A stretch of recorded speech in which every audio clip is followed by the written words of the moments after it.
Look, I've been digging through my backlog and there are just so many big budget AAA titles flooding the shelves, but honestly, some of my best gaming memories over the last year or so have come from those sweet AA games. You know the ones I'm talking about, the stuff that doesn't cost $100 million to make, but the devs pour all their passion into it. The thing is, these games usually have way more personality and aren't afraid to take risks. So anyway, I've rounded up 15 absolute bangers you need to play right now.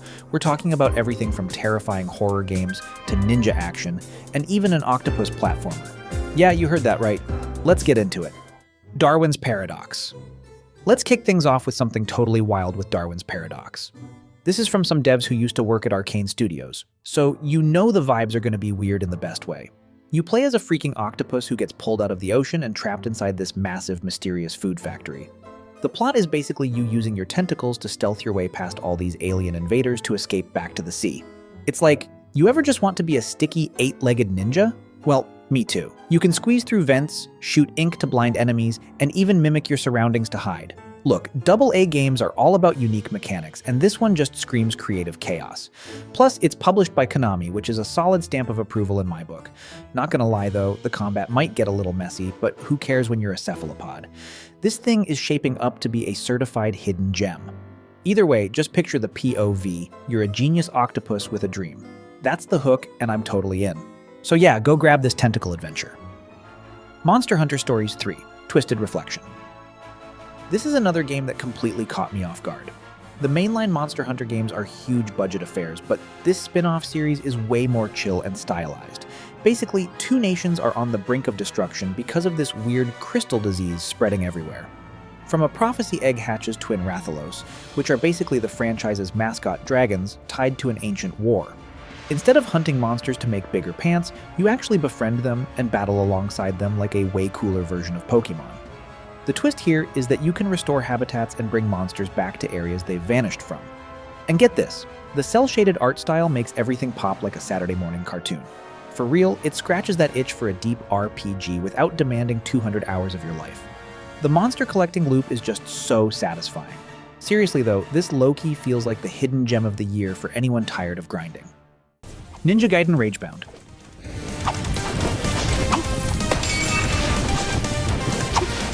So picture a world where pixel art meets one of the most brutal combat you have ever seen on a handheld. This side-scrolling adventure puts you in the shoes of a young ninja named Kenji who has to defend his village from demons. Ryu Hayabusa is away on a mission in America, so it is up to you to step up and handle the invasion. The combat is very fast, and you can switch between Kenji and a deadly assassin named Kumori at any time. Meaning you can use Kenji for up-close sword fighting, and then swap to Kumori to snipe enemies with kunai from a distance. The thing is that their souls are literally fused together, which gives you access to some insane power-ups.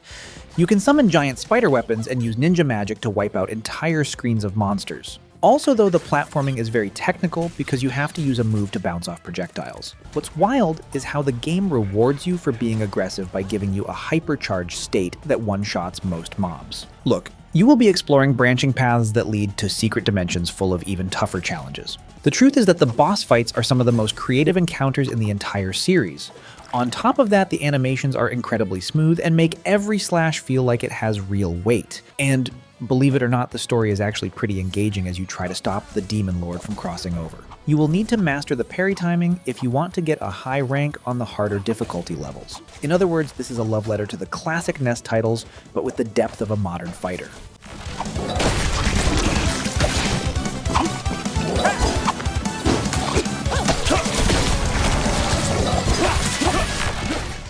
Screamer.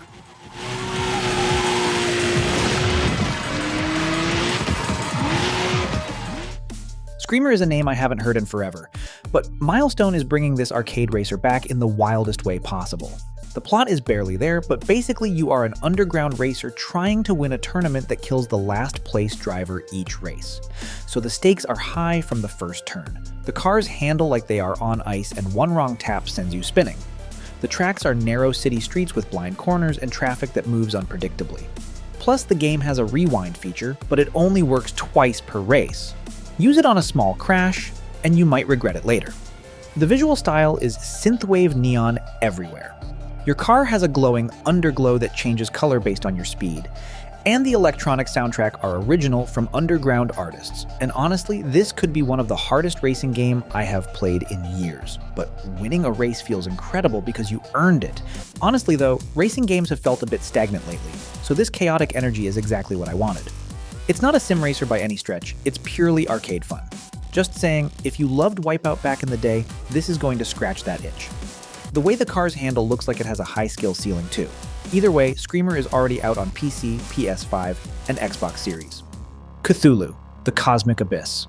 Get ready to lose some sleep with Cthulhu, the Cosmic Abyss. This is a first-person investigative horror game set in 2053 where you're sent to investigate missing miners in the Pacific. You basically wander through the sunken city of Reliae, trying not to go completely insane while uncovering the mystery. What's wild is that your actions and understanding of the lore directly shape the ending. Plus, you have an AI companion named Key helping you out, which adds a cool sci-fi twist to the Lovecraftian horror. Powered by Unreal Engine 5, the environments are seriously mind-bending, playing tricks on your eyes the deeper you go. The developers previously made The Council and a vampire game, so they know how to do branching narratives well. I'd say if you're a fan of psychological thrillers, this is a no-brainer. It's heavy on the mystery and light on jump scares, which I personally appreciate. Not to mention, the atmosphere is thick enough to cut with a knife. And believe it or not, it just launched this month. Little Nightmares 3.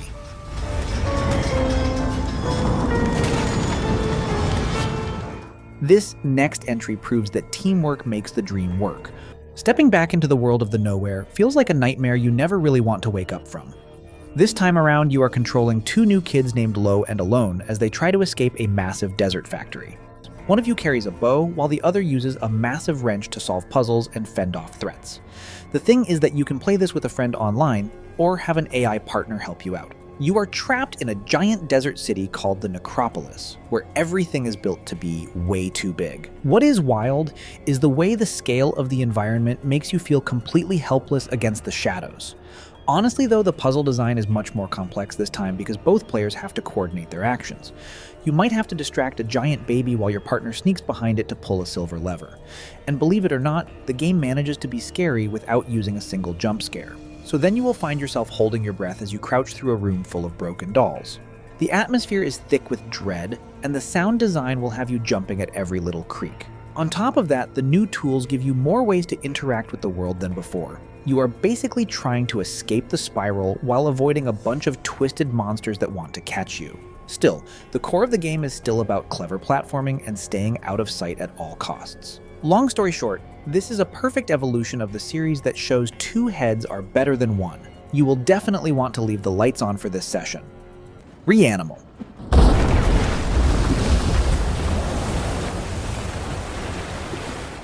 From the same devs who made the original and very first Little Nightmares game, we have Reanimal, which personally more terrifying than their previous works. Tarsier Studios is back with a co-op horror adventure, where you play as a brother and sister trying to rescue their missing friends on a creepy island.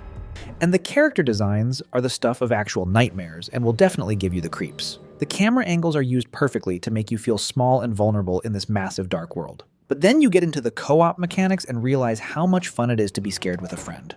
And also, everything in the environment feels heavy and interactive, which adds to the tension. Say you are trying to hide under a floorboard while a giant distorted sheep sniffs around for you. Honestly, the puzzles require some actual coordination if you are playing with another person. Still, the game is just as effective if you decide to go through the horror alone. The thing is, the sound design is so crisp that every floor creak sounds like a death sentence, meaning you will be crouching through most of the game just to stay safe. Plus, the world tells a very dark story about grief and loss without saying a single word. And believe it or not, the transition between different environments is seamless and keeps the dread building. What is wild is how much detail they put into the textures of the gross monsters. All that to say, this is the best horror game we have seen in a long time. Keep the lights on if you do not want to see these things when you close your eyes. Steelrising. If you're into Souls-like action but want a history lesson thrown in, Steelrising is your jam. Developed by Spiders, this game is set during an alternate version of the French Revolution. Instead of a guillotine, King Louis XVI is using an army of terrifying robots to suppress the people. You play as Aegis, a badass automaton dancer sent by Marie Antoinette to stop the mechanical rebellion. That's right, you're a dancing robot fighting against evil clockwork soldiers. It's easier than a typical Souls game, which honestly might be a relief for some of you. The combat is still weighty and fun, but it's more forgiving, letting you actually enjoy the unique setting. Some people say it's a bit janky or mediocre, which is fair for an AA title, but I think the atmosphere carries it hard. Plus, customizing Aegis with different weapons and abilities keeps the gameplay fresh. All in all, it's a solid pick for gamers who like Souls games, but a bit more forgiving. GreedFall 2: The Dying World. Going back to the origins of this colonial fantasy world gives a whole new perspective on the conflict. You play as a native from the island of Tirfradi who gets captured and taken to the old continent. The story is a prequel that shows how the world ended up in such a mess before the first game. To be fair, the tactical combat is a huge upgrade and gives you more control over your party members. You have to manage relationships with your companions while navigating a world full of political drama and magic. Still though, the choices you make actually feel like they matter to the outcome of the plot. You might talk your way out of a fight, or use your influence to change the course of history. In other words, it is a deep RPG for people who love talking to NPCs as much as fighting them. What's more, the world design is beautiful and captures the feel of a dying civilization perfectly. Lost Records Bloom and Rage. Thanks for waiting. The new barback calls out if he so much as sneezes. Everything okay, miss? This game came from the original Life is Strange team, Don't-Nod's founding members specifically. So right away, you know you're in for something that cares deeply about character, atmosphere, and making you feel things you didn't expect to feel. This one's a 90s-themed supernatural mystery, and it hits all those nostalgic notes perfectly. You're following this group of teenage girls in the summer of 1995. They form a band, they hang out, they record everything on this old camcorder. But then something happens, something weird, and the game jumps forward to the present day where they're all adults and that old mystery is resurfacing. The structure is split into two parts. Bloom is the past, Rage is the present, and the way the two timelines talk to each other is genuinely smart. The supernatural element is there, but it's subtle. It's more about the relationships, the secrets, the weight of things left unsaid. The voice acting is fantastic, the soundtrack is packed with 90s bangers, and the art direction has that same cozy but creepy vibe that made Arcadia Bay so memorable. It's episodic, but both parts are out now, so you can play the whole thing without waiting. If you cried during Life is Strange, you'll cry here. If you didn't, you might still find yourself getting emotional over a VHS tape. Hell is Us. They're gone. Choose your next move wisely. Hell is Us is for people who are tired of map markers. Seriously. There are no waypoints, no glowing trails, no objective markers telling you exactly where to go. You're dropped into this super atmospheric world. Think Eastern European rural landscapes mixed with brutalist architecture and this constant sense of dread, and you have to figure everything out yourself. It's an action-adventure game, but the combat is deliberate, almost Souls-like in its weight. You're fighting these things called hollows, enemies that are basically empty shells of humans, and they're creepy as hell. But here's the catch, you have to discover how to defeat them. The game doesn't tell you.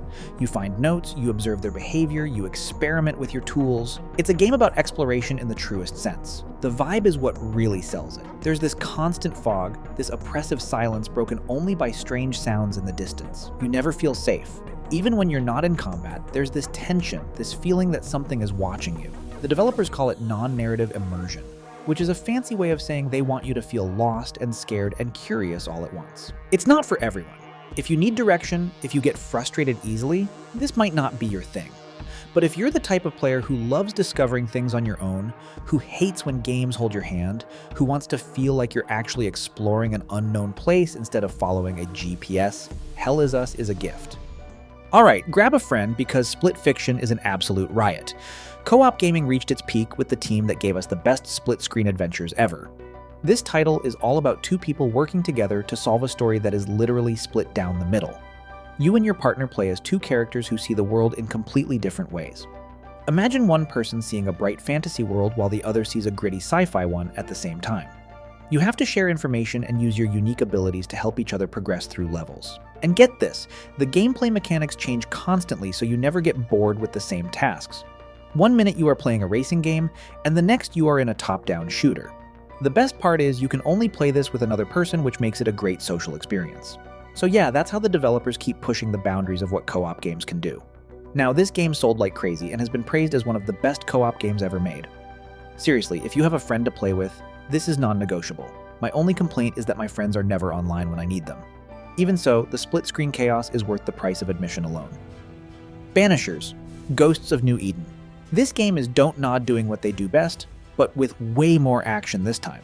The devs explicitly said this isn't a AAA game, it's a nicely crafted AA game they spent 4 to 5 years polishing. You play as Antea and Red, a couple who travel around colonial America solving hauntings. The kicker is, Antea dies early on and returns as a spirit who helps Red in battle. You can swap between the two characters instantly to combo their attacks and abilities. Say you are fighting a tough ghost and you need Antea's magic to break through their defenses. On top of that, the story is incredibly emotional as you decide whether to bring Antea back to life or let her go. Each choice you make in a haunting investigation affects the final outcome of their journey. The acting and writing are also top-notch and make you really care about the couple. It is a smooth experience that blends action and storytelling without dropping the ball on either side. Now the map is surprisingly huge for a AA title, filled with side quests and secrets to find. And the graphics look super cinematic, which is very impressive given the budget constraints. Combat is fluid, and the banishing rituals feel weighty and important. I honestly think this is one of the most underrated games on this list. Some folks might find the pacing slow, but the atmosphere is just too good to ignore. Point is, if you want a ghost story with actual gameplay depth, check it out. Clair Obscur, Expedition 33. I know most of you already heard about this game, because why not? This game take home the Game of Year award last year. It is also the breakout hit of 2025, and it cost less than $10 million to make from a team of just 35 people. That is insane to me because this game looks and feels like a AAA JRPG.